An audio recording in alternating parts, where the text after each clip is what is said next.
Hey, what's going on, guys? Hope everyone's doing great. And we're back with a brand new dial. And this is another commission that I'm working on, and this is going to be an abandoned bar. I think I'm ready to start black washing it, so I decided to go ahead and do a quick video on it. What we're gonna do here, I still gotta create a little bar on the side. Other than that, I think we're all set. We're good to go. Like I said, I'm gonna black wash it, and then I'm gonna go ahead and prime the whole thing black to get some of the detail out. I already added a bunch of detail on it, on the walls, all those cracks, those pieces of wood that I did on the walls, and how I created that. I first did the shape that I wanted, and then with my I did the shape that I wanted with an X-Acto knife. I kind of went like how you do bricks, just cut it in first, and then I came back in with my retractable knife and kind of like slide it in the blade, and took some of the foam out, and then I added a little bit of tacky glue and started putting in those pieces of wood in there, and I think it came out pretty good. I was gonna initially cut the hole and just add the wood in the bag, but I think this works out a little bit better, and I think it looks kind of natural. It doesn't look I think it could look a little deeper, but it looks fine. That should work. And then I didn't want to go too big, because on smaller dials I really don't like to do a lot, since I don't want it to look too crowded. And I think this looks perfect. Not too much, but yet it has a lot of detail on it. And I'm not gonna do this permanent. These are right here. I already added a little bit of debris on the floors. All that's gonna be permanent. And then I'm gonna cut a little bit more pieces of this and just gonna place it on top of it without gluing it. But yeah, this is where I'm at with this, and I'll come back to it, and hopefully I'll have a finished dial for you guys. Late. Alright, so I went ahead and posted my progress dial on Dial Structure, and I also posted it on Instagram. And a lot of people were asking me how I went ahead and put the pieces of wood into this big crack right here. So I'm gonna go ahead and show you guys how I installed the little pieces of balsa wood into the foam. And it's very, very easy. You'll be surprised how easy it is. It's just you gotta be a little bit careful. But this is how I did it. I went ahead and drew the shape that I wanted, and then I just carved everything right here. I covered the whole hole. So I'm gonna go ahead and carve the shape that I just drew. And when you're carving it, this is what you want to do. You want to go ahead and go fairly deep, so then we could basically cut it out of the foam. See how deep? I don't know if you can see it on the camera how deep I'm going, but I'm going real deep, maybe about half an inch or so.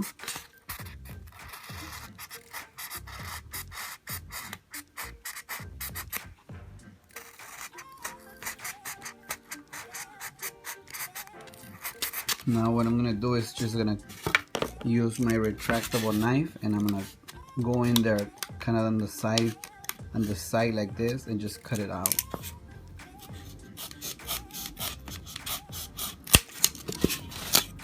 You see?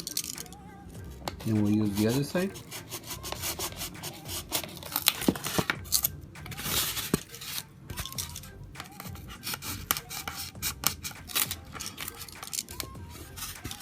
Then what I'm gonna do now is just gonna clean it up real quick. Alright, so I have everything ready. This is what I did. I already kind of pressed it down a little bit more, and you could take your time with this. You could also like kind of sand it down, and it'll give you a flatter surface to work with. But since this is just a little something that I'm doing so you guys can see it, that's the way I'm gonna do it. And I went ahead and carved the inside of the foam right here, and then I did the other side right here, so I could go ahead and put the little pieces of balsa wood in here. And then you could also do the top and the bottom, so you could have a nice flat surface right there. So from now, what we're gonna do is you'll put tacky glue on the balsa wood. You don't have to use a lot, but it depends on you guys. Go ahead and put a little bit of tacky glue on the balsa wood. You'll want to do the ends of the balsa wood, a little bit on the back, and just slide it in. Okay.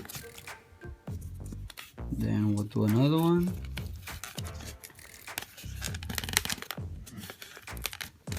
And that's about it.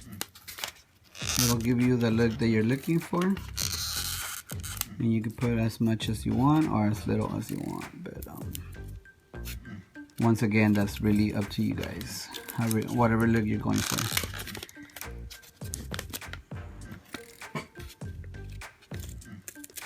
Alright, and that's it, and this is how it looks. And I think it's pretty easy, and it looks pretty good. And that's once again, this is the way I do it. I guess you can do it any other way that you want, but for those that were asking, this is the way that I did it. Right, well, thanks for watching. Alright, so we're all set with this new dial. I'm just gonna go ahead and try to go over it fairly quickly. I don't think there's a lot to say. I think I went over a lot of the stuff while I was making it on the beginning of the video. So I'm just gonna go ahead and basically show it off. But if you have any questions after I'm done with the video, you guys know what to do. Just leave a comment on the video, and I'll try to go ahead and hit you back up. So here's what I did here. I don't think I had shown the bar on the progress video, or if it was even done. But everything you see here is basically made out of insulation foam, including the little bar. So basically all the material that is in here is basically insulation foam, balsa wood, and some cat litter that I use for the floor, and to give that cement look. The little shelf is balsa wood. The little bar, I made it using insulation foam. This is the 1-inch insulation foam, and this is the 1/2 inch.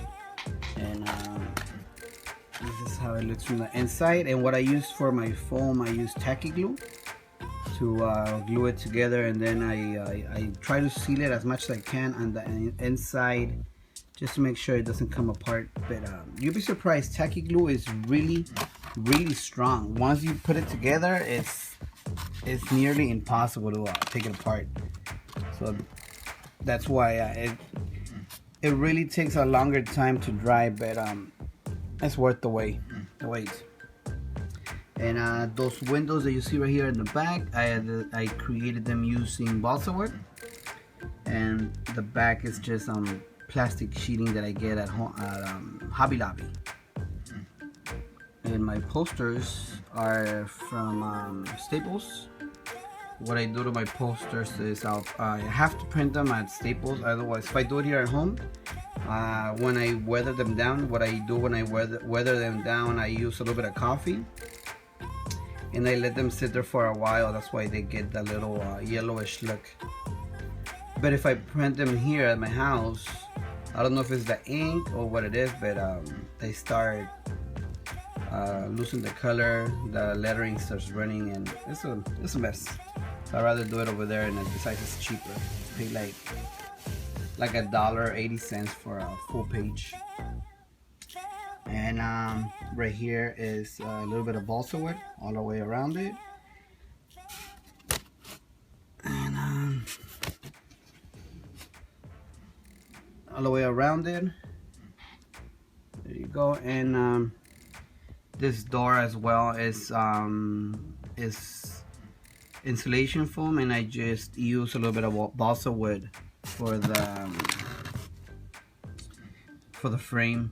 And right here in the doorknob, what I did here is, this is basically just a screw, and I used a little bit of epoxy for epoxy, milliputty, something like that. I'm not really sure what you call it, but I used that to cover the screw, and I just gave it a little round shape to it. And I think that's what I'm going to be using for now on, either that or the floral wire that I use for my handles, depending on what I'm doing. But that gives it a really good look. I really do like it. And of course, I think these came out pretty good as well. The balsa wood, and that one over there, and right here. I wanted to do it a little bit bigger, but since this is a smaller dial, there wasn't really much it could be done to it. But like I said, I try to add a lot of detail on it, and I think it came out pretty cool. I really do like how it looks, and I already showed it to the new owner, and he was pretty pleased with it. So now it's time to get it ready. We're just gonna go ahead and seal it and get it ready to ship out. Alright, so that's the dial. Let me once again, let me know if you guys have any questions, any other stuff that I missed. Let me know, and I'll go ahead and try to help out. Alright, YouTube, talk to you guys later. Thanks.